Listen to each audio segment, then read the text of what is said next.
भाइयों और बहनों, नगर सेवक, नगर सेविका, पत्रकार बंधु, सभी चैनल के मेरे पत्रकार, आप सभी से आज की शाम हम सब ये निवेदन करने आए हैं कि आज हम सब मिलकर इस बात की शपथ लें कि हमारे यहाँ से नरेश गणपत मस्के जी को भारी मतों से विजयी करने के लिए हम सब आज से कमर कस के दिन और रात एक करके सबसे ज्यादा विजयी मत यहाँ मीरा भाईंदर से मिले, इसके लिए सभी काम पे लगे। आप सभी को बधाई है, मीरा भाईंदर के साथ साथ पूरे महाराष्ट्र में विकास की गंगा बह रही है और वो विकास की गंगा अगर अविरत बहनी रखनी है तो हमें नरेंद्र मोदी जी को फिर एक बार यानी तीसरी बार पंतप्रधान बनाना पड़ेगा और हम सब आज शपथ लेते हैं कि वो तीसरी बार प्रधानमंत्री जरूर बनेंगे।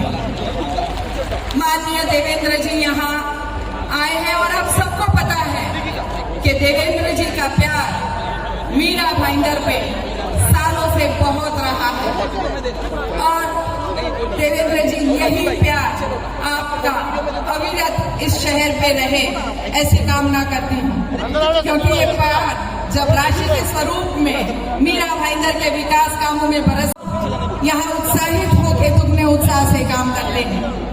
भाई और बहनों, जितना विकास 2 साल में शिंदे फडणवीस पवार सरकार के आने के बाद हुआ है, शायद एक रिकॉर्ड ब्रेक विकास हमारे शहर में हमने देखा है और ये रिकॉर्ड ब्रेक विकास का सभी श्रेय शिंदे फडणवीस युति सरकार को जाता है। और इसीलिए जब विचारधारा एक सी हो, नीचे से ऊपर तक जब एक विचार हो, नीचे से ऊपर तक जब हमारे धर्म के विचार एक हो, हमारे सनातन धर्म के विचार एक हो, हमारे विकास के विचार एक हो, तब ये काम कितनी आसानी से हो सकता है। इस बात का अनुभव हमने 2 साल में लिया है और ये अनुभव हमें अगले 5 साल में भी चाहिए। और इसीलिए मोदी जी हमें फिर एक बार प्रधानमंत्री के रूप में यहाँ बिठाना है, तो उसके लिए अब की बार हमारे पास धनुष्यबाण का निशान है। माननीय बाला साहेब ठाकरे जी के आशीर्वाद से, माननीय आनंद दीदी जी के आशीर्वाद से जो उम्मीदवार हमें मिले हैं वो हमारे नरेश मस्के जी, बहुत सरल, बहुत कर्मठ, और जब वो मेयर थे उन्होंने इतने सुंदर काम किए हैं कि शिंदे जी ने ये आशीर्वाद हम सब के, फडणवीस जी ने, शिंदे जी ने ये आशीर्वाद उन पे बरसाए हैं और ये आशीर्वाद का फलस्वरूप हमें उन्हें यहाँ से भारी मतों से विजयी बना के भेजना है। तो क्या हम इसके लिए तैयार हैं? आप सबका फिर एक बार दिल से धन्यवाद और मुझे आशा है कि आप सब उतनी मेहनत के बाद ये काम जरूर करेंगे। धन्यवाद। जय श्री राम, जय जय श्री राम। धन्यवाद। जय हिंद, जय भारत, जय महाराष्ट्र। प्रतापराव पाटील चिखलीकर, प्रतापजी सरनाईक, गीता जैन, जयप्रकाश ठाकूर, नरेंद्र मेहता, रवींद्र फाटक, पूर्वेश सरनाईक, संजय वाघुले, किशोर शर्मा, हसमुख गहलोत, श्री डोंगरे, राजू भोईर, विक्रम प्रताप सिंग, रवी व्यास, सचिन मांजरेकर, वर्षाताई भोसले आणि आत्ताच उपस्थित जोगेंद्रजी कवाडे आणि ज्यांच्या जीवावरती हा झेंडे लावणारा सर्वसाधारण कार्यकर्ता दिल्लीच्या लोकसभेवर जाऊ इच्छितो असे जमलेले सर्व माझ्या बंधू आणि भगिनींनी, अब की बार फिर एक बार जय श्री राम, भारत माता की। ज्या ज्या ठिकाणी प्रचाराला जातोय त्या त्या ठिकाणी विनंती करण्या अगोदरच समोरून घोषणा दिली जाते, अब की बार फिर एक बार जय आणि मग आनंद असा चेहऱ्यावरती ओसंडून वाहतोय. अरे हे तर आपलं मत आहे, अरे हे तर आपलं मत आहे, अरे हे तर आपल्या पाठीमागे, असं संपूर्णपणे वातावरण संपूर्ण ठाणे लोकसभा मतदारसंघामध्ये झालेलं आहे. उशिरा उमेदवारी जाहीर झाली. पत्रकारांचा एकच प्रश्न, आता तुम्ही लोकांपर्यंत कसे पोहोचणार, कसा प्रचार करणार? मी आनंदाने या ठिकाणी सांगेन, माझ्या सर्व नेत्यांच्या जीवावरती आज या नरेश मस्केचा ठाणे लोकसभा मतदारसंघातील 6ही विधानसभा मतदारसंघातील एक एक राऊंड पूर्ण झालेला आहे. आज या क्षणाला मी प्रत्येकाला एकच कारण सांगत होतो, जरी उशिरा उमेदवारी जाहीर झाली तरी मी लोकांपर्यंत पोहोचणार. तो माझ्या महायुतीतील पक्षातील प्रत्येक पदाधिकारी आणि कार्यकर्त्यांच्या जीवावरती. आम्ही फक्त निवडणुकीपुरतं काम करत नाही, तर आम्ही 365 दिवस 24/7 आमचा पदाधिकारी आणि कार्यकर्ता लोकांसाठी काम करत असतो, लोकांसाठी झगडत असतो आणि त्याच्या जीवावरती आम्ही निवडणूक लढतो. आणि आम्हाला निवडणूक लढण्यासाठी नरेंद्र मोदी साहेबांचं एक नाव आहे की ते आम्हाला दिल्लीपर्यंत सहज घेऊन जाणार आहे. भाषणासाठी अनेक मुद्दे आहेत, भाषणासाठी अनेक विषय आहेत. देवेंद्र फडणवीस साहेब यांना मुंबईला मीटिंग करता जायचंय. मी फक्त याकरता आपल्या समोर भाषण करतोय की आपल्या उमेदवाराला सुद्धा बोलता येतं, या मीरा भाईंदरकर जनतेला कळलं पाहिजे. आणि याकरता हे 4 शब्द आपल्या समोर मी बोलतोय. वेळ आल्यानंतर आपल्या समोर बोलणार आहे.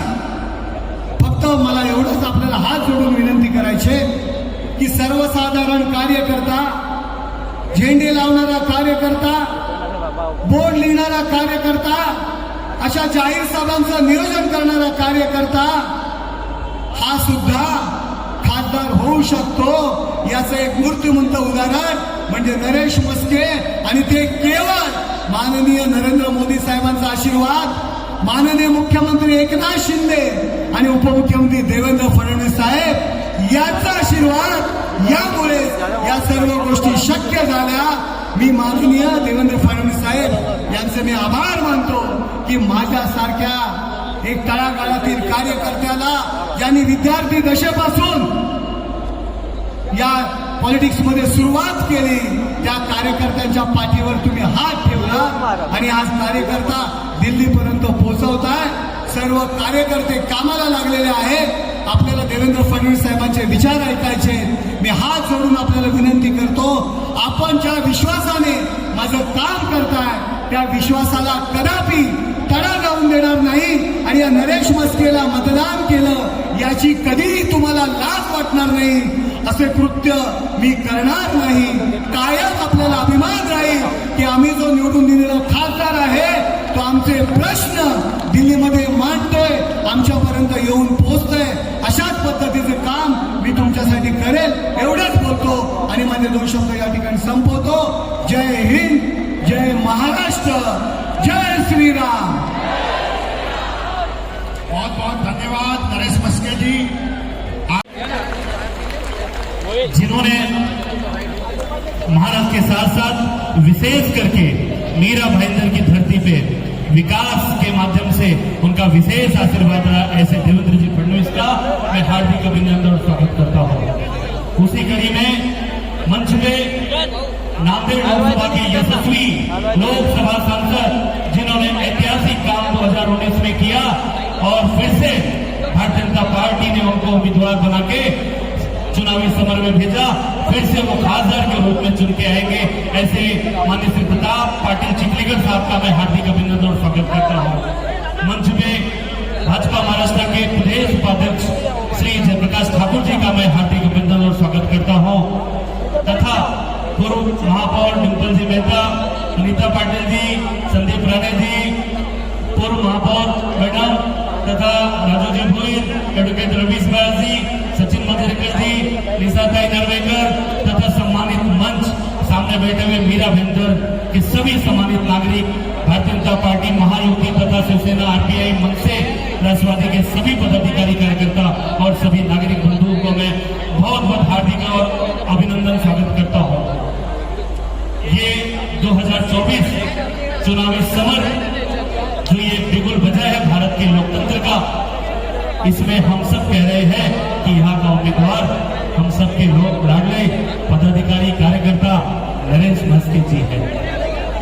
निश्चित तौर पे ईवीएम का नाम दिखेगा, ईवीएम में धनुष्यबाण का चिन्ह दिखेगा, लेकिन सही मामले में अगर कोई उम्मीदवार है तो ये भारत की जनता है, ये मीरा भाईंदर की जनता है, महाराष्ट्र की जनता है, यहाँ के नागरिक है।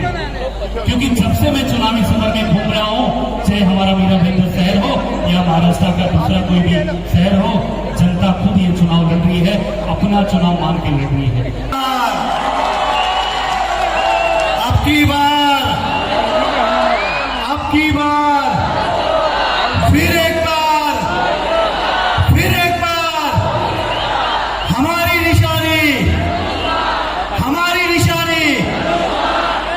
निशानी अब की बार।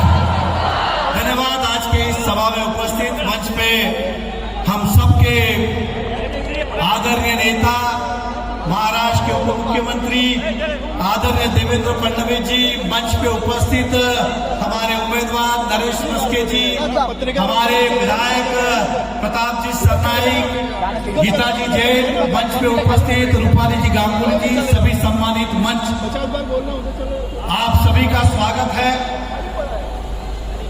हमें केवल 5 मिनट है, मैं 5 मिनट में अपनी बात रखने का प्रयास करता हूं।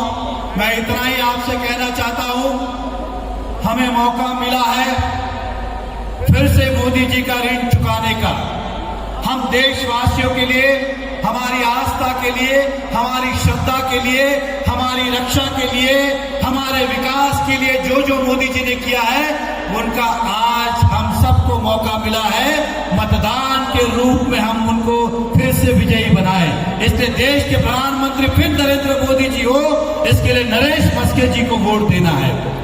मीरा भाईंदर के अंदर कुछ लोग कहते हैं मोदी सरकार आएगी तो संविधान खतरे में होगा, गद्दारों को माफ नहीं करना है। तो मैं उतनी बात करके अपनी बात को समापन करूंगा।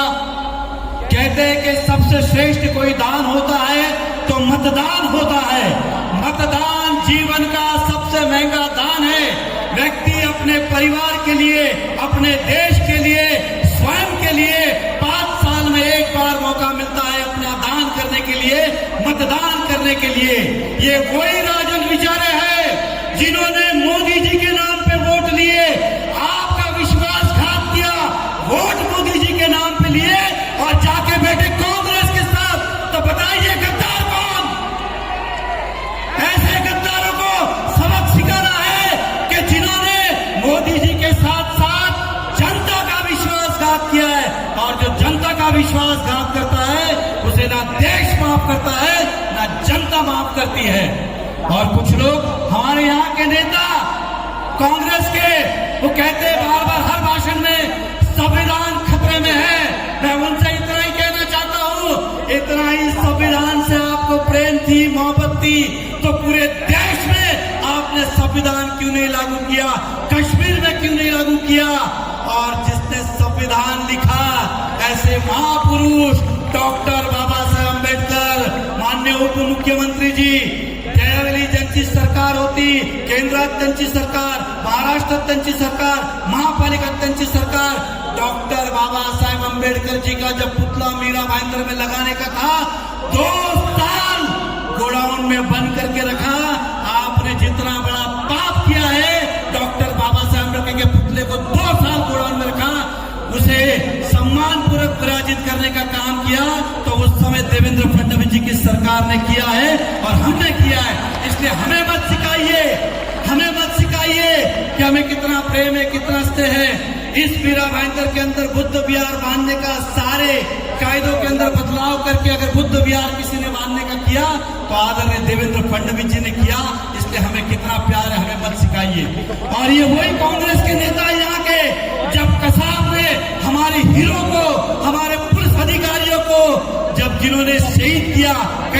की हत्या की, तो यही हमारे कांग्रेस के यहाँ के विधायक ने कहा था कि कसाब को फांसी मत दो, इनको आतंकवादियों से प्रेम है, कांग्रेसियों को हमसे और देशवासी से कोई लेना नहीं, केवल अपनी राजनीति करनी है। इसलिए आपको मौका मिला है ऐसे कसाब प्रेमी, ऐसे आतंकवाद प्रेमी, ऐसे गद्दारों से बदला लेने के लिए कि इस बार इतनी ताकत के साथ बटन दबाए धनुष्यबाण का कि आने वाले 5 पीढ़ी तक याद रखे कि गद्दारी का मतलब क्या होता है। देश के साथ, मोदी जी के साथ, जनता के साथ जिन्होंने गद्दारी की है उनका हिसाब लेना है। राजन विचार जी अगर महायुति में होते तब भी उनको टिकट नहीं मिलता। उसका कारण ये था कि 5 साल में इस शहर में किसी को एक काम पता है तो बताए। मोदी जी और एकनाथ शिंदे जी, देवेंद्र फडणवीस पहले ही निर्णय ले चुके थे कि इस बार राजन विचारी जी नहीं चलेंगे, क्योंकि देश में जब हम मोदी जी की बात करते तो उनके कार्यकर्ताओं को भी काम करना होता है। और मुझे विश्वास है कि आप मेरी बातें समझ गए होंगे। मैं फिर सभी का आभार व्यक्त करता हूं, अपनी बातों को विराम देता हूं। विश्वास के साथ हंस के बटन दबाएंगे धनुष्यबाण का और जीत के आएंगे मस्के। तर बटन दाबा, हंस के जीत के आएंगे मस्के।